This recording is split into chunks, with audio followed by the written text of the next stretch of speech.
بسم اللہ الرحمن الرحیم۔ اللہ کے نام سے شروع جو نہایت مہربان رحمت والا ہے۔ السلام علیکم ورحمۃ اللہ وبرکاتہ۔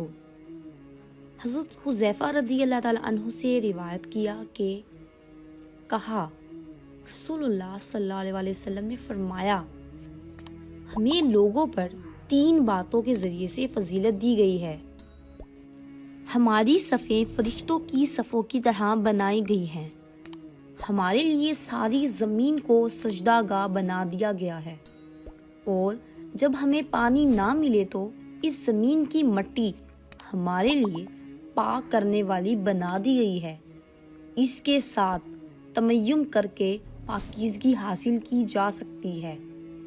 صحیح مسلم حدیث نمبر 1165۔